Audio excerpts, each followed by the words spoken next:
Mm-hmm.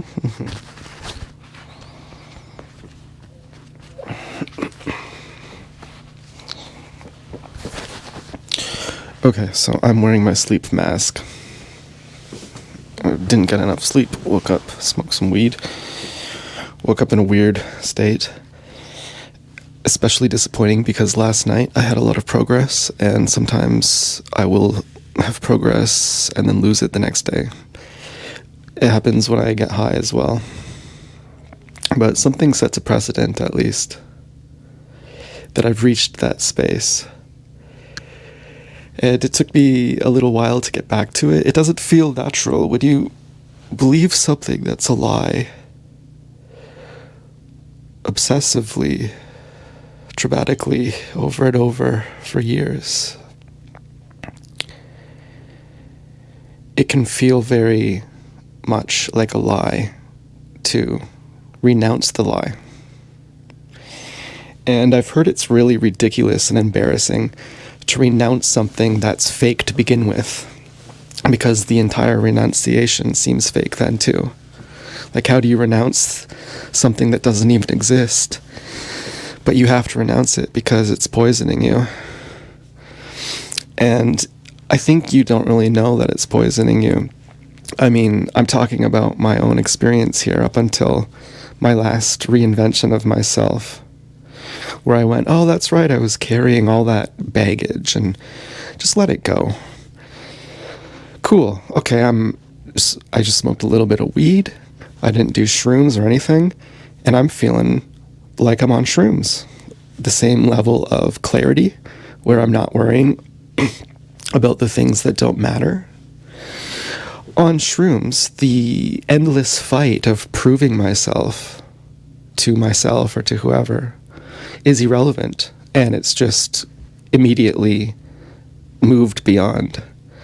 Whereas my lower self says, no, I have to prove it.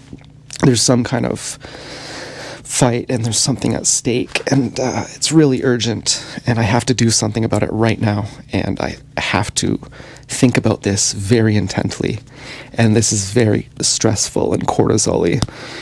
And the other day, I had so much emotional pain and inability to resolve things, and I was worrying so much that I had to just stop thinking.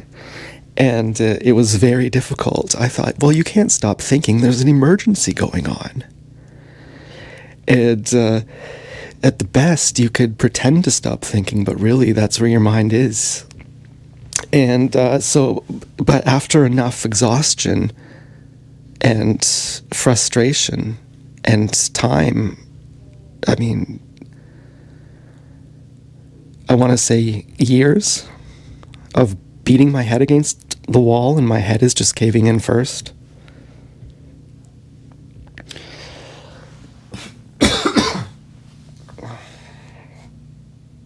It's difficult to let go of that when that's been your pattern for so long. I mean, I was listening to this horrifying thing that the CIA used to do. One of the sub-projects of the MK Ultra is they tie people to a chair for a month and just play the same word over and over, or the same sentence in headphones, blindfold them, sensory deprivation, gestation crate for a month. And then they couldn't talk or recognize their families after. They thought the CIA people were their parents. And so they I don't think they could walk or talk either. I think they made them, they killed them, like they were permanently catatonically retarded after that. I don't know why I brought that up. Well, it's in the theme of what I'm thinking lately and feeling and processing, which is a lot of your pain comes from your compassion, that you project that your enemy is like you because you can't admit how horrifying they actually are. And so they're showing you who they are, and you're still treating them like they're better than they are, because you're seeing them as that you could never be so calloused and jealous and hateful and stupid as to think that you could get anywhere by torturing someone, and to think that that's a worthwhile thing to do. It's it's not you. But you're seeing it as you, and therefore you're giving them a soul tie into you. And it's actually not trivial. You're actually letting their energy into you. It's like, remember that guy with the bald head in Matrix? Cypher or Cyrus or something? And he gets into Zion, but I think he's in the third one too, but he's a different actor then. But it's basically like letting an Agent Smith into Zion. Like, it's not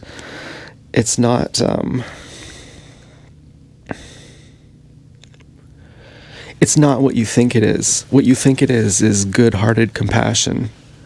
And to some extent it is, because if the Agent Smith puts his hand in you, either he's going to convert you or you're going to convert him.